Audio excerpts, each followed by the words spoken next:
Hi everybody, I hope you are doing well. Today we will talk about how to fix or how to solve the problem of buffering on the application of eBay. We click on settings. Here we click on apps, default apps, app settings.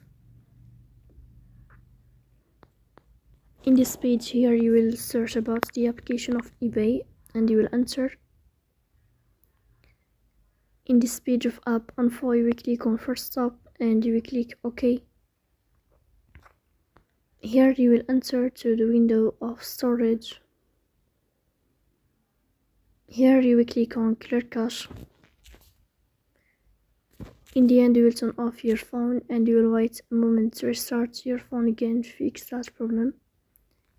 So please don't forget to press the bell icon and subscribe. See you next time.